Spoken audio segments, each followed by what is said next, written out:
नमस्ते दोस्तों, मेरे सुनो गवर्नमेंट चैनल में आपका स्वागत है।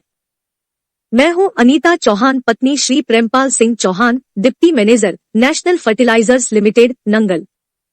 आज के वीडियो में एम्प्लॉइज पेंशन स्कीम से संबंधित एक नई जानकारी देने के लिए मैं आप सबको मेरे हस्बैंड श्री प्रेमपाल सिंह चौहान से मिलवाती हूं, जो इस विषय के जानकार है। तो चलते हैं।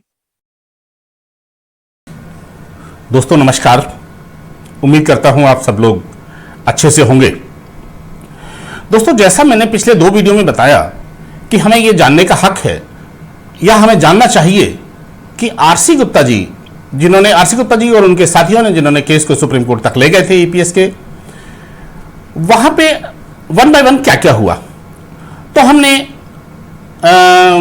पिछले 2 वीडियो में यह बात की थी कि हाई कोर्ट की सिंगल जज बेंच में आरसी गुप्ता जी केस जीत गए थे, क्योंकि सिंगल जज ने यह माना था कि आपके साथ गलत हुआ है। और जो जीएसआर 134 था, जो 28/2/96 से लागू किया गया था पेंशन स्कीम ईपीएस आने के बाद, उसमें कोई कट ऑफ डेट नहीं थी और इसी आधार पर आरसी गुप्ता जी और उनके साथियों ने उसमें रिलीफ मांगी थी, जो सिंगल जज ने वो रिलीफ ग्रांट की थी। एंड उसके बाद उस सिंगल जज की अपील डिसीजन को हाई कोर्ट की डबल बेंच, जिसको एलपीए बोलते हैं, लेटर्स पेटेंट अपील बोलते हैं, उसको 2012 में चैलेंज किया गया। किनके द्वारा? ईपीएफओ के द्वारा, प्रोविडेंट फंड ऑफिस के द्वारा, प्रोविडेंट फंड कमिश्नर्स द्वारा और प्रोविडेंट फंड शिमला के रीजनल ऑफिस द्वारा, यानी दोनों ने मिलकर इसको चैलेंज किया। और डबल बेंच ने आरसी गुप्ता जी का केस जो जीता हुआ था, उसको उल्टा कर दिया, यानी उसको रिजेक्ट कर दिया। और रिजेक्ट करने के बाद क्या कहा, क्योंकि आपको एक्चुअली स्टेटमेंट जो हिमाचल प्रदेश टूरिज्म कॉर्पोरेशन के सीएमडी थे, उन्होंने यह स्टेटमेंट दिया था कि हमको यह जानकारी नहीं थी कि ऐसा कोई जीएसआर 134 जो कि 28/2/96 से लागू हुआ है, जिसमें आप एक्चुअल सैलरी पर ईपीएस में कंट्रीब्यूशन दे सकते हैं, उनको जानकारी नहीं थी। सिर्फ इसी बिना पे मैंने कल आपको बताया था, कल वाले वीडियो में बताया था, पिछले वीडियो में बताया था कि सिर्फ इग्नोरेंस ऑफ लॉ के बेस पे उन्होंने बहुत से डिसीजंस को कोट करते हुए, बहुत से सुप्रीम कोर्ट के डिसीजंस को कोट करते हुए, इस डिसीजन को, जो सिंगल जज का डिसीजन था, उसको कैंसिल कर दिया था। यानी सीधे शब्दों में कहें तो आरसी गुप्ता जी और उनके साथी, जो 3 अपील और थी, जो 3 केस और 3 साथी और 3 अपील थी, वो हार गए थे। जब वो डबल बेंच में हार गए तो उसके बाद सीधा सुप्रीम कोर्ट बचता है। तो उसको आरसी गुप्ता जी ने सुप्रीम कोर्ट में चैलेंज किया, और ये उन्होंने चैलेंज किया था 2015 में, जिसका डिसीजन आया 2016 में। बहुत जल्दी डिसीजन आ गया था इसका। तो आरसी गुप्ता जी ने ईपीएफओ के खिलाफ आरसी गुप्ता जी एंड उनके साथी इसमें अपीलेंट थे और रेस्पोंडेंट थे regional provident fund commissioner and EPFO. ठीक है जी। इसमें जो डबल बेंच थी, इसमें डबल बेंच में चीफ जस्टिस रंजन गोगोई जी भी थे 2016 में, और उन्होंने पूरा केस स्टडी करने के बाद में, सारे हियरिंग करने के बाद में जो चीजें कही, उसमें 1 बाय 1 में बहुत जल्दी शॉर्ट में आपको बताने का प्रयास करूंगा कि सबसे पहले तो उन्होंने एक जो सिंगल जज का जजमेंट था, उसको ये माना था कि इसमें कोई कमी नहीं थी, ये बिल्कुल सही था, क्योंकि जो इन्होंने जीएसआर 134 निकाला था, जो 28/2/96 को निकाला था, उसमें कोई भी कट ऑफ डेट नहीं थी। जबकि ये कहते थे कि हमारी कट ऑफ डेट है। और कट ऑफ डेट क्या है? कट ऑफ डेट वो है कि या तो आप 95 से ही, 16 नवंबर 95 से ही एक्चुअल बेसिक पर लेते पेंशन स्कीम को, या जिस दिन आपकी बेसिक 6500 से ज्यादा निकली, यानी 8/10/2001 को जिस दिन 65, इसमें अमेंडमेंट किया गया था, 6500 किया गया था हमारी स्टैंडर्ड बेसिक को, यदि उसकी ज्यादा, उससे ज्यादा एक्सीड कर रही है आपकी बेसिक या वेज एक्सीड कर रहा है, तो आप इसमें कंट्रीब्यूट कर सकते हैं। ऐसा ईपीएफओ का कहना था। लेकिन इसमें कोई भी कट ऑफ डेट नहीं थी। जब सुप्रीम कोर्ट ने इस डिसीजन को अपने पास मंगाया और ईपीएस को पढ़ा और ईपीएस को जो सबमिट की गई थी उसको बुलाया, तो उसमें ये स्पष्ट था, ये 11(3) ये है हमारी ईपीएस का section 11(3). The maximum personal salary shall be limited to the ₹6,500 per month, provided. ये जो प्रोविजन था बस इसी में सब कुछ है और इसी के बेस पे हम आज तक हायर पेंशन का केस लड़ते चले आ रहे हैं। Provided that if at the option of the employer the employee contribution paid on salary exceeding ₹6,500 per month from the date of commencement of this scheme or from the date salary exceeds ₹6,500, whichever is later, and 8.33% of the share of the employers thereof is remitted into the pension fund. Pensionable salary shall be based on such higher salary. अब इन्होंने ये तो दिया था कि आप इसमें 6,500 basic जितनी हुई है, जिस दिन आपकी ज्यादा हो जाती है उस दिन से आप, या 95 से ही 16 नवंबर 95 से ही आप इसमें एक्चुअल बेसिक पे कर सकते हैं। लेकिन इसमें कोई भी कट ऑफ डेट नहीं दी गई थी। इसमें कई डिसीजन में बाद में ईपीएफओ ने भी अपने बयान कई बदले हैं। हम बाद में उस कोर्ट की जो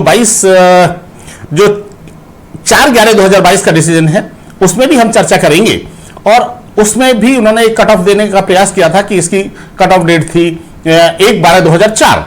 लेकिन कहीं भी इस स्कीम को पढ़ने के बाद में और जीएसआर 134 ओरिजिनल पढ़ने के बाद में यह था कि कहीं भी कट ऑफ डेट नहीं थी।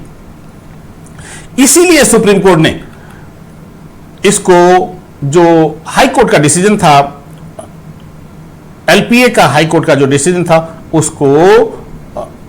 उसको बोलेंगे सेट असाइड कर दिया था, एक तरफ कर दिया था, उसको मानने से इनकार कर दिया था। ऐसा ही सुप्रीम कोर्ट ने इससे पहले 2014 में भी एक पिटीशन आई थी उनके पास में, स्पेशल लीव पिटीशन 2014 में 7074, ये केरला हाई कोर्ट का डिसीजन था एंड इसको भी चैलेंज किया गया था। उसमें भी सुप्रीम कोर्ट ने इस इशू को रिजेक्ट कर दिया था कि आपके इसमें कोई कट ऑफ डेट है। अब चूंकि इसमें कोई भी कट ऑफ डेट नहीं थी ईपीएस में, इसीलिए सुप्रीम कोर्ट ने इसको अलाउ किया। और बाद में यह भी आया, उन्होंने यह भी कहा कि जो पैरा 26(6) है इसकी कोई जरूरत नहीं है, और यदि बोथ पार्टीज, जैसे वो कहते हैं ना, मियां बीबी राजी तो क्या करेगा काजी, या इस टाइप की जो कहावत है, इसमें भी सुप्रीम कोर्ट ने यही बात कही थी। If both the employer and employee opt to deposit against the actual salary, यदि दोनों एम्प्लॉयर एम्प्लॉय एग्री हैं और आपने स्कीम बनाई है, तो फिर आपको क्या ऑब्जेक्शन हो सकता है। सीधा सीधा इसका मतलब यही है जो सुप्रीम कोर्ट ने इसका ये मतलब निकाला कि इसमें आपको कोई ऑब्जेक्शन नहीं होना चाहिए कि दोनों पार्टी यदि 8.33% देने के लिए एग्री हैं। इसी प्रकार से सुप्रीम कोर्ट ने इस अपील को अलाउ किया, और जो लेटेस्ट पेटेंट अपील थी शिमला हाई कोर्ट की, उसको सेटिस्फाइड कर दिया था, और यह डिसीजन आया था 4/10/2016 को। Consequently, and in the light of the above, we allow the appeals and set aside the order of the division bench of the High Court. इस ऑर्डर का मतलब यह हुआ, अच्छा, इसमें justice Ranjan Gogoi and justice नीचे कौन है, जस्टिस पंत, प्रफुल्ल सी पंत। ये जस्टिस गोगोई हम सब जानते हैं कि जस्टिस गोगोई बाद में हमारे चीफ जस्टिस भी बने, और उनके टाइम पे ये डिसीजन दिया गया था।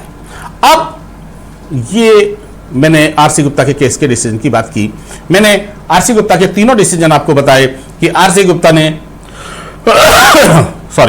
आरसी गुप्ता और उनके साथियों ने 2004 से ही 2005 में ही एक जागरूक इंसान की हैसियत से ये उसी समय उठाना शुरू कर दिया था, और इसको उठाते हुए वो सुप्रीम कोर्ट तक ले गए और सुप्रीम कोर्ट में भी जीते। इसमें सबसे बड़ी बात ये थी, कोई 2014 से पहले का केस नहीं है, कोई 2014 के बाद का केस नहीं है। इसमें जो सुप्रीम कोर्ट ने बाद वाले डिसीजन में इसको किया है कि हम 2014 से पहले वालों को नहीं देंगे और 2014 से बाद वालों को देंगे, लेकिन इसी सुप्रीम कोर्ट के डिसीजन में ये बिल्कुल भी कहीं पे कोई भी चर्चा नहीं थी। सिर्फ 95 से के बाद वाले सभी लोगों को पेंशनर ही समझा गया और पेंशनर यानी सबको इसका हक मिलना चाहिए। यही इस डिसीजन का पूरा आरसी गुप्ता जी के केस का डिसीजन था और ये हमारा लागू हुआ क्या। अब हम कल बात करेंगे, अगले वीडियो में बात करेंगे कंटेम्प्ट ऑफ केस की। यदि वो कंटेम्प्ट ऑफ केस, मैं आज ही बता देता हूं कि यदि वो कंटेम्प्ट ऑफ केस जो कि 1 सितंबर 2023 को लगा हुआ है उसे जीत जाते हैं तो 2014 से पहले और 2014 के बाद वाला विवाद भी खत्म हो जाएगा। मैं अगले वीडियो में आपसे यह बात करूंगा कि 2014 के पहले और 2014 के बाद और सुप्रीम कोर्ट के 2 डिसीजंस का विवाद आखिर है क्या।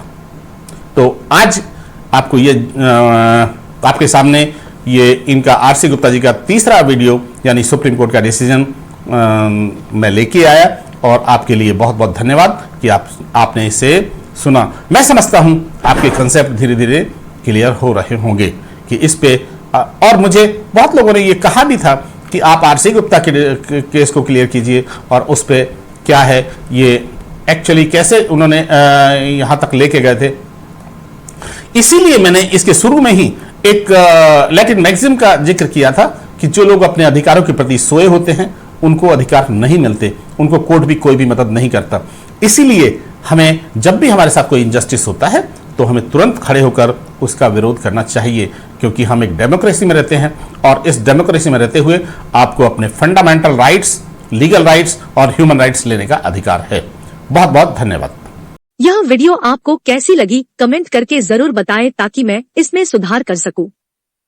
इस वीडियो को देखने के लिए धन्यवाद। लाइक और सब्सक्राइब करें, बेल आइकॉन जरूर दबाएं।